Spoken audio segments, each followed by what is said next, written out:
Olá, meus amados, graça e paz.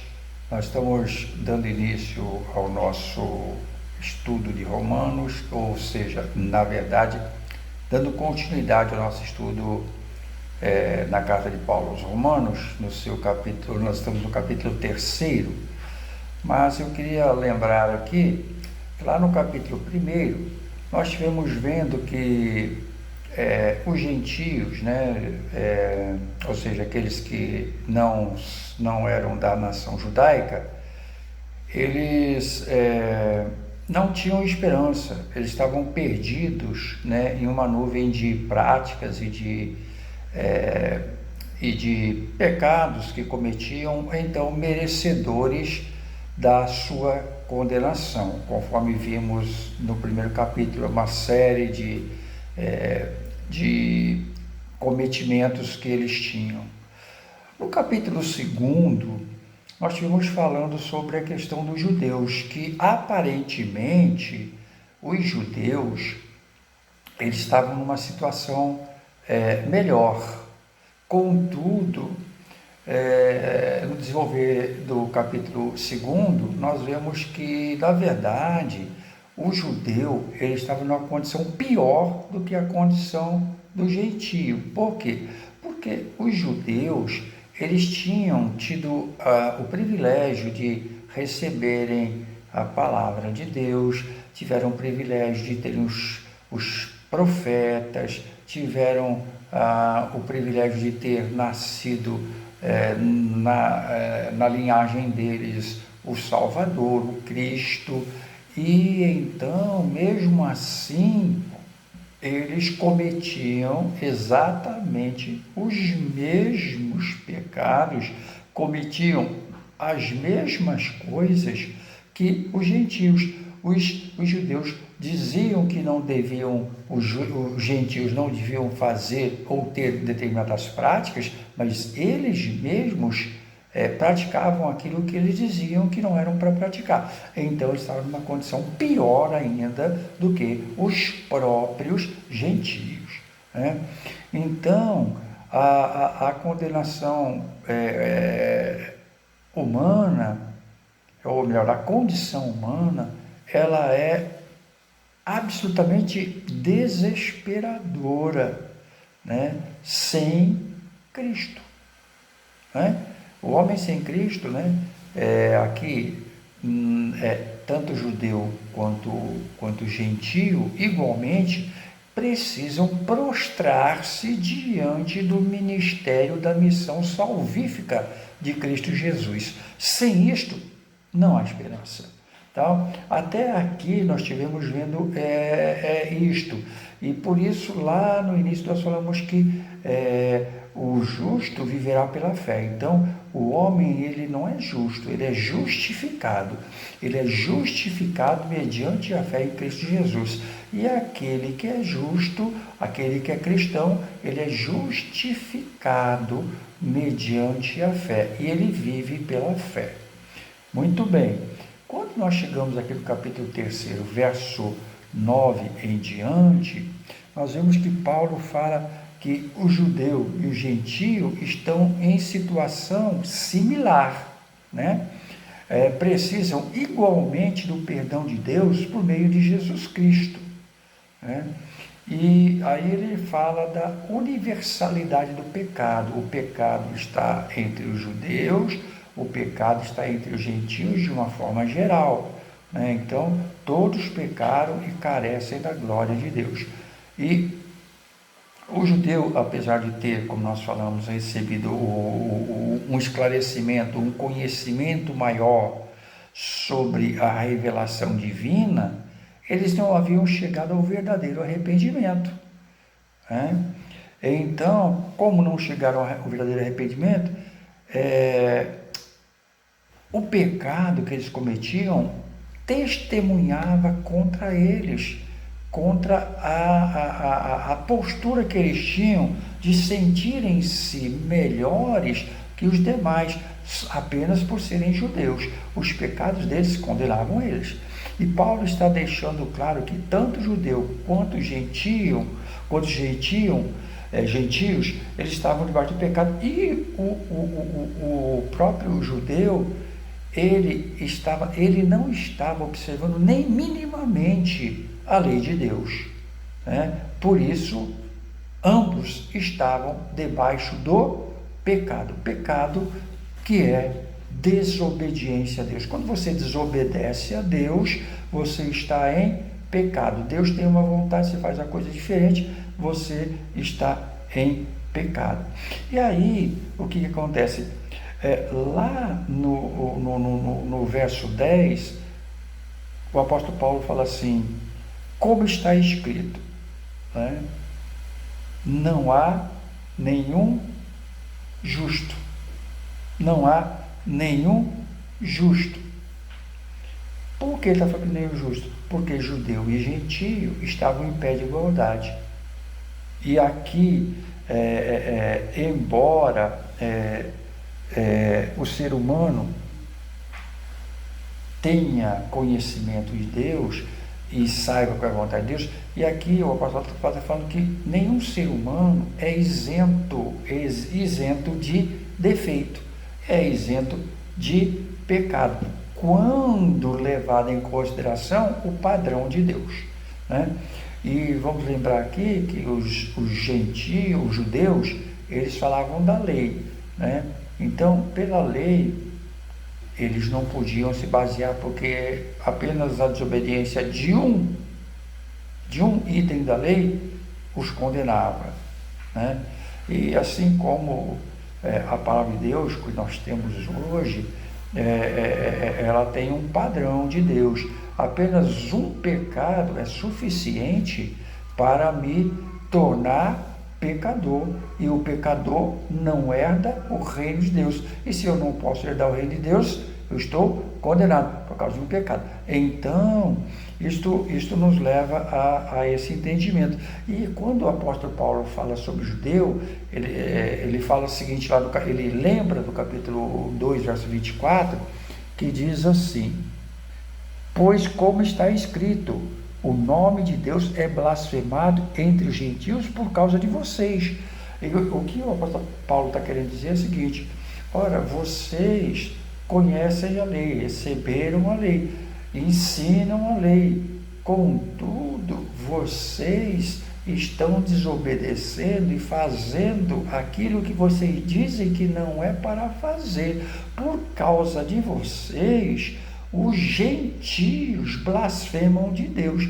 Ou seja, a postura do judeu servia, na verdade, como um impedimento, como um empecilho para o gentio entender a pessoa de Deus. Aliás, isso já é falado lá no Salmo 14, verso 1, que diz assim: diz o tolo em seu coração, Deus não existe. Corromperam-se e cometeram atos detestáveis.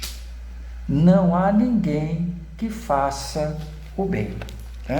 Então o salmista já falava, e o apóstolo Paulo está aqui relembrando isso: não há nenhum justo, não há quem faça o bem, né? Todos cometem coisas detestáveis, né? E aí então o apóstolo Paulo aqui continua falando no verso 10, fala: não há nenhum justo, nenhum sequer, não há ninguém que entenda a Deus. Aqui o apóstolo Paulo está falando da falta de compreensão espiritual, tanto do gentio quanto do judeu. Ele está falando da falta de compreensão espiritual. Não sabiam quem era Deus. Lembra que nós falamos sobre os atributos de Deus, os comunicáveis e os incomunicáveis, né? Nós falamos sobre a onipotência de Deus. Deus é onipotente, Ele pode fazer tudo pelas pessoas, Ele pode fazer tudo em todo momento, em qualquer lugar, em qualquer situação. Não existe impossíveis para Deus. Deus pode todas as coisas, mas muitas vezes Deus não pode fazer, não porque Ele não queira fazer, porque as nossas atitudes, a nossa ação e impede Deus de fazer o que Ele gostaria de fazer em meu e em teu favor. E então, onipotência de Deus, a onipresença de Deus, Deus está presente, Deus sabe tudo, Deus sabe o que você está passando, Deus entende, Deus sabe, Ele compreende, Ele sabe tudo, em todo o tempo, em todas as circunstâncias, e Ele está onipresente, Ele está presente em tudo, Ele é onisciente, Ele tem ciência de tudo. Então, Deus sabe tudo, conhece tudo, pode tudo, está presente em todos os lugares, mas muitas vezes Deus olha e espera que o ser humano o entenda e o busque e busque a sua palavra para ter a direção, para que ele haja, mas o ser humano não faz isso. E muitas vezes então o ser humano não entende quem é Deus. E o ser humano não conhece nem a si mesmo, das suas próprias necessidades.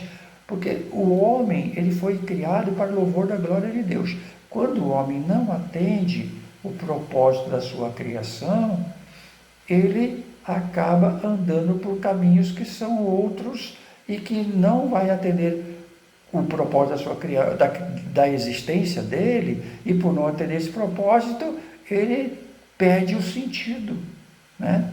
Quando uma coisa ela não atende o propósito da sua criação, da sua existência, ela não tem sentido ela continuar existindo, né? Então, o ser humano tem estado nessa situação. Ele não tem atendido o propósito da sua criação, então a sua existência não tem sentido, porque não atende o propósito, né? Então, ele não conhece a sua própria miséria, ele não reconhece o seu próprio pecado, ele não reconhece a sua desobediência a Deus, e por causa dessa desobediência ele não reconhece o estado lamentável que ele está como ser humano, como criatura, né? Ele não consegue entender isso, ele não consegue compreender a sua pequenez e a sua incapacidade, a sua falta de sentido de existir, né? E mais, ele deixa de entender e de reconhecer o caminho da salvação. O caminho da salvação é um só, tanto para o judeu quanto para o gentio, é Cristo Jesus. O gentio não reconhece, porque o próprio judeu, ele não quis e não quer Jesus, então ele não reconhece. Então fala, não há quem entenda Deus, né? Não entenda os propósitos e o querer de Deus. E o texto, o apóstolo Paulo desenvolve um pouco mais e fala, não há quem busque a Deus, não há quem, como ele fala, não há um justo, não há quem entenda e não há quem busque a Deus, né? Esse buscar aqui é o desejo e esforço do espírito humano, né? A pessoa que realmente tem Jesus e que tomou uma decisão, o homem de Deus, a mulher de Deus, ele vai ter um desejo de conhecer mais a Deus, e esse desejo vai lhe levar a um esforço de busca, né? Um esforço de busca. Existem pessoas que acham que a gente conhece a Deus por osmose, tá? Coloca a mão na cabeça, já conheço Deus, sou batizado em Deus, já sei Deus, tudo. Não, a coisa não funciona dessa forma, né? Pessoa que ora, vai, Deus me dá conhecimento do Senhor, Deus dá conhecimento, mas se eu não me esforçar, não adianta eu ficar orando dia e noite pedindo conhecimento. Eu tenho que orar sim, mas ter um esforço de gastar tempo na palavra, de ouvir estudos, de fazer os meus estudos da palavra, não viver a fé do outro, viver a minha fé, né? Buscar as minhas experiências diretamente com Deus, não viver apenas aquilo que ouço. Aquilo que eu ouço é importante para me incentivar a ter o meu contato e a minha busca e a minha experiência com Deus dentro da minha vivência de vida, né? É dentro da minha vivência de vida que eu vou entendendo e sabendo como que Deus age, e eu vou vivendo o que Deus me pede dentro da minha caminhada, e então eu vou tendo essa perspectiva de fé e de entendimento de Deus. Então, mas aqui há de ter, por isso que fala, o apóstolo Paulo, não há quem busque a Deus, porque o homem, ou a alma sem regeneração, não deseja conhecimento de Deus. Não é? Toda busca real tem como objetivo conhecer, né? Um conhecimento. Quanto maior o desejo, será maior a busca. Quanto maior o desejo que eu tenho de conhecer a Deus, maior vai ser minha busca. O inverso também é verdadeiro. Quanto mais apagado o meu desejo, menor é o meu querer conhecer a Deus. Então, isso me leva a entender o seguinte: se eu tenho o real desejo de conhecer a Deus, eu busco, eu me esforço. E se eu não ligo muito e não me esforço para buscar e para entender a Deus, é porque eu não estou querendo conhecer a Deus. Porque se eu quero conhecer a Deus, eu busco. Se eu quero saber a vontade de Deus para a minha vida, eu busco. Eu busco através de oração, eu busco através de leitura, de intercessão, de estudos, meditação na palavra. Eu faço isso. Por quê? Porque eu quero buscar entendimento de Deus. Então, queridos, o apóstolo Paulo fala isso, e aí então, essa falta de muitas vezes de desejo de entender a Deus, é o desenvolvimento restante dos versos que nós estamos estudando hoje. Do verso 12 em diante, o apóstolo Paulo começa a falar do desvio, né? O verso 12 diz assim: todos se desviaram, tornaram-se juntamente inúteis. Olha só que palavra dura, né?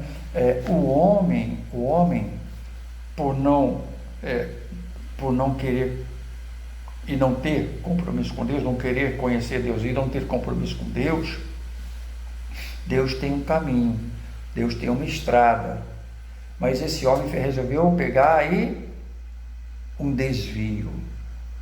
Ele foi por um caminho que não é o caminho que Deus quer, e por andar por outro caminho, por um descaminho, por um atalho, por um desvio, ele se tornou inútil, né? Inútil, o que é uma coisa inútil? Imprestável, né? O homem se tornou imprestável àquilo que ele se destina, né? Qual é o destino que ele tem? O destino que ele tem é louvor da glória de Deus. Se ele pegou um atalho e não serve para esse propósito, ele se tornou inútil.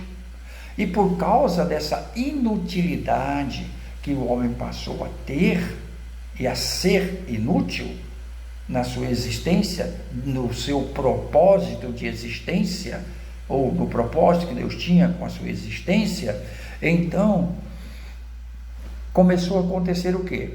Primeiro aqui, o apóstolo Paulo vai falando, não fazem o bem.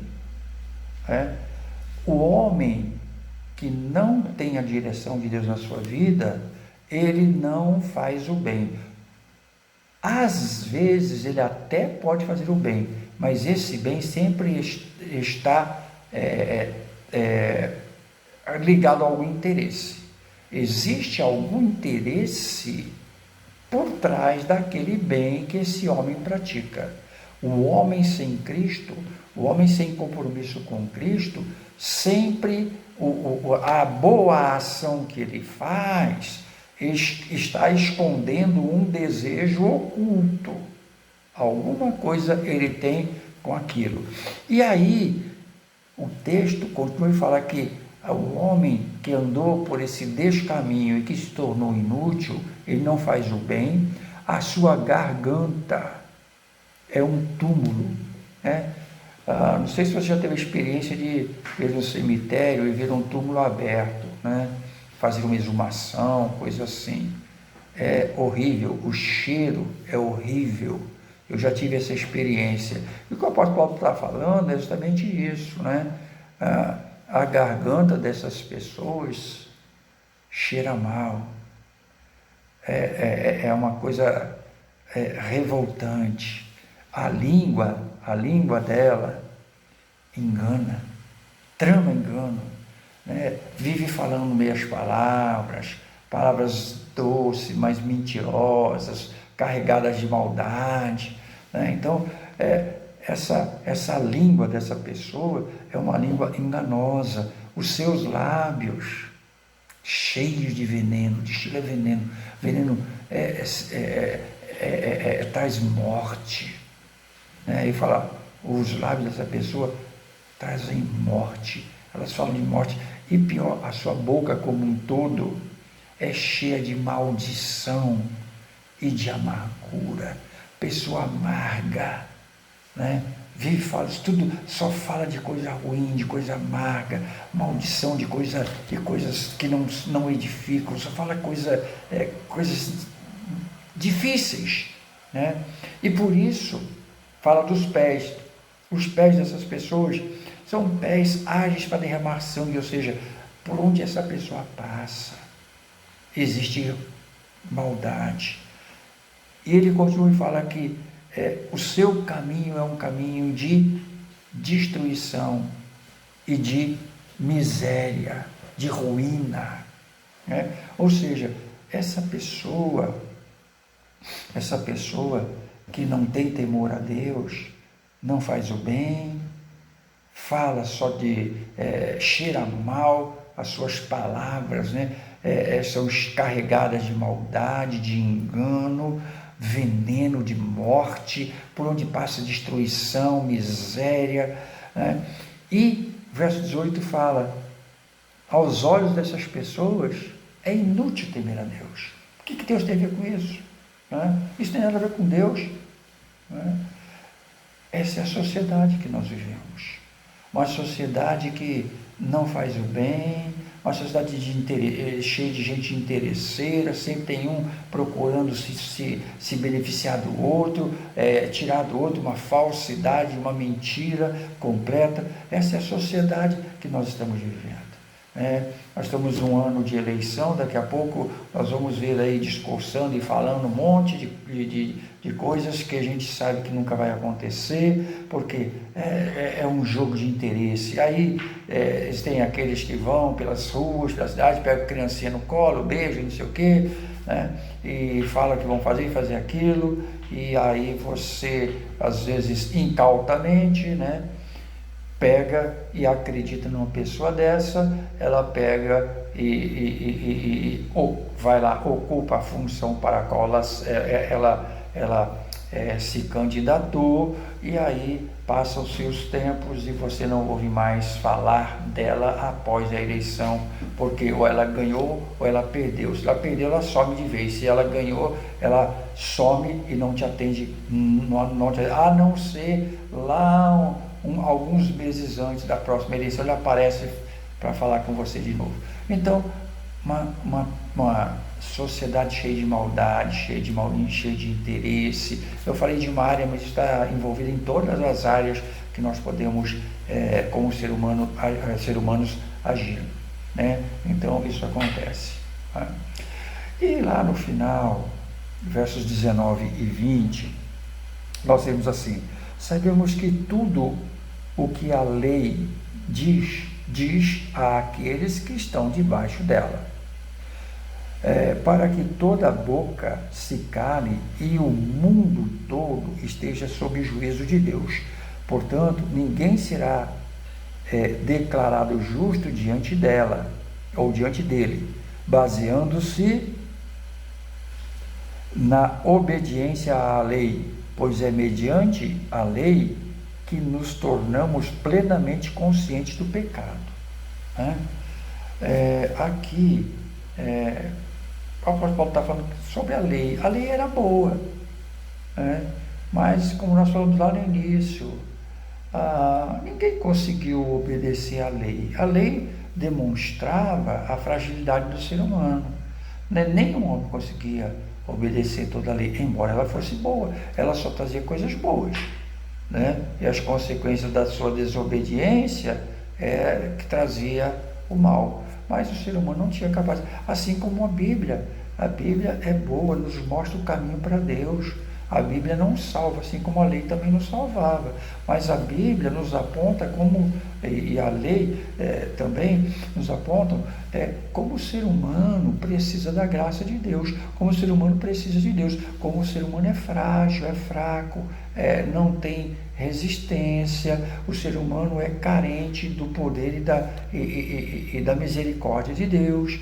Então, isso nos torna mais. É exatamente isso que nós observamos nesse estudo que estamos fazendo e que o apóstolo Paulo está dizendo nesses versos, é que o ser humano, tanto judeu quanto gentio, todos precisam de Deus. O ser humano foi criado para uma coisa, mas ele está distante do propósito da sua criação. Ele se desviou, ele foi por outro caminho. Por ele ir por outro caminho, ele se tornou inútil. E nessa sua inutilidade, ele começou a praticar coisas que destroem, que causam miséria, que causam revolta e, pior, levam as demais pessoas a não quererem saber de Deus, né? Então, a lei, ela é boa, a Bíblia é boa, mas o que o homem precisa, além de obedecer à palavra de Deus, é viver a palavra, porque é a prática da palavra que vai me aproximar de Deus. Eu posso ter a Bíblia, 10, 20, 30 Bíblias, uma em cada cômodo da minha casa, mas se eu não ler, não vai adiantar. E não adianta apenas ler, mas eu tenho que ler e tenho que viver os seus princípios. Se eu não viver os princípios da palavra de Deus, de nada me vale entender e até saber a Bíblia de cor, né? Tem gente que conhece a Bíblia toda, você pergunta o versículo, o cara recita o versículo de cor, né? Sabe tudo, mas tem uma dificuldade de não praticar, né? E é exatamente isto que falta à nossa sociedade, que falta a muitos evangélicos, que falta a muitos que se dizem cristãos no mundo todo. Nós precisamos aprender a viver a palavra de Deus, a viver o querer de Deus, a atender o propósito da nossa criação. Nós somos criados para o louvor da glória de Deus. E quando eu estudo, eu me esforço por conhecer a Deus e Deus me dá a entender a sua vontade, eu preciso vivê-la. E é isso que vai trazer salvação, não é? Então, que eu quero terminar o nosso estudo de hoje falando exatamente isso. Não há salvação a não ser por meio da fé em Cristo Jesus. Todo mundo quer ir para o céu, né? Todo mundo tem direito de ir para o céu. Mas todo mundo tem que fazer, todo mundo chega ao céu da mesma forma, né? Por meio da fé em Cristo Jesus. Não existe outra forma. Não existe meditação, não existe ofertas, não existe práticas. A única coisa que nós precisamos é crer em Cristo Jesus pela fé, né? Receber Jesus Cristo como Senhor e Salvador da nossa vida, para termos direito e acesso a Deus, e através dessa fé praticar o que está escrito na palavra, viver a palavra, porque a fé em Cristo Jesus me torna alguém salvo, e essa salvação me leva a praticar as verdades que estão na palavra de Deus. É isto que evidencia a minha salvação. A minha salvação é evidenciada pela minha vida. Se a minha vida não espelha a palavra de Deus, eu estou distante de Deus. Uma coisa está intimamente ligada à outra. O conhecimento da Bíblia sem a prática da Bíblia não me leva a lugar nenhum. A prática da Bíblia sem compromisso com Deus também não me salva. Então, o compromisso com Deus me leva à salvação em Cristo Jesus, que me conduz à prática de vida, uma vida nova, que está receita na palavra de Deus. Essa é a receita. Então, que Deus te abençoe e que você e eu tenhamos essa consciência. Viver a vida de acordo com aquilo que Deus me orienta, dentro da minha caminhada, dentro da minha jornada de vida cristã. Isto em fé no Senhor Jesus Cristo. Que Deus te abençoe. Vamos orar.